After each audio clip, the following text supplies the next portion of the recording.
एक कारखाना अधिनियम आया 1881 में लॉर्ड रिपन के काल में। 1881 में आया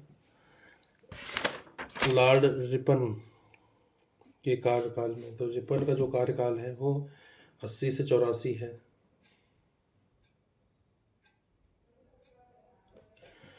फिर 1891 में एक आया,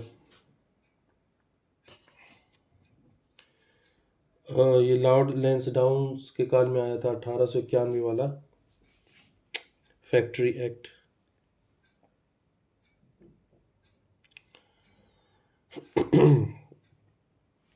तो लैंसडाउन के कार्यकाल में आया था 1891 वाला। लैंसडाउन का जो कार्यकाल है वो 1888 से 1894 के बीच में है।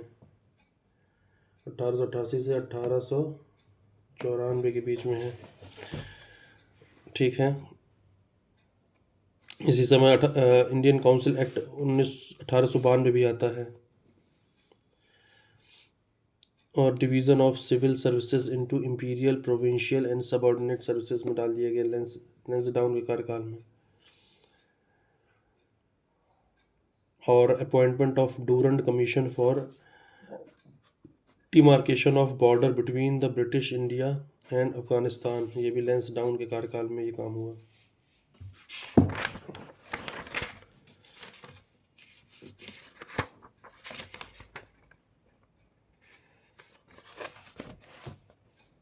अठारह सौ 1894 में फैक्ट्री एक्ट आ जाता है 1891 वाला। Division of civil services into imperial, provincial and subordinate services, Indian council act 1892। और appointment of Durand commission for the demarcation of border between British India यानी प्रेजेंट पाकिस्तान एंड अफगानिस्तान के बीच में।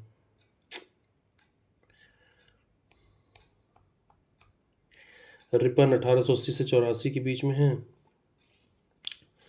इसमें क्या होता है, फर्स्ट फैक्ट्री एक्ट आता है 1881 वाला, and first census, local self government 1882, division of centres finances 1882, Hunter commission on education, Ilbert bill controversy, ठीक।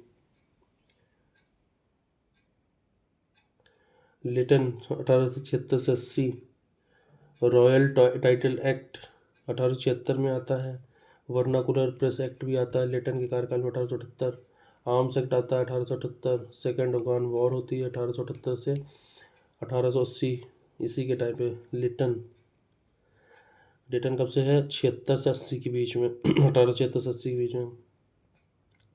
और appointment of first famine commission 1878 में भी लिटन के कार्यकाल में है। तो लिटन हो गया, रिपन हो गया और लॉर्ड लैंसडाउन, ये तीनों इंपॉर्टेंट हैं। लिटन 76 से 80, 80 से 84, फिर 88 से 94 लैंसडाउन है।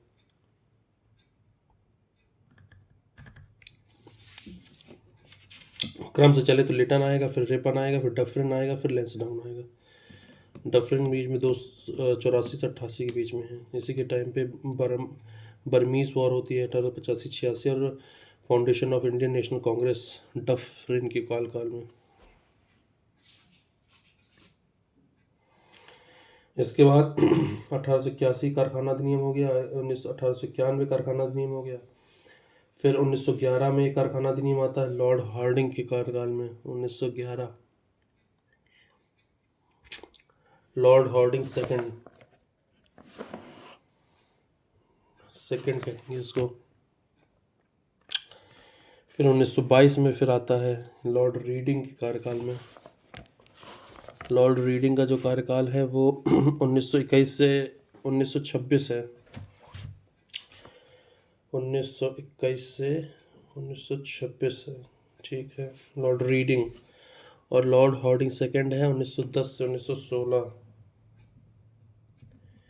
4 कारखाना अधिनियम आते हैं। तो 1881, 1891, फिर 1911 और 1922। पहले 10 साल में आएगा, फिर 20 साल में आएगा, फिर 10 साल में आएगा, ठीक है। तो पहला वाला रिपन के कार्यकाल में है, दूसरा लैंसडाउन के कार्यकाल में, तीसरा हार्डिंग सेकंड, और चौथा लॉर्ड रीडिंग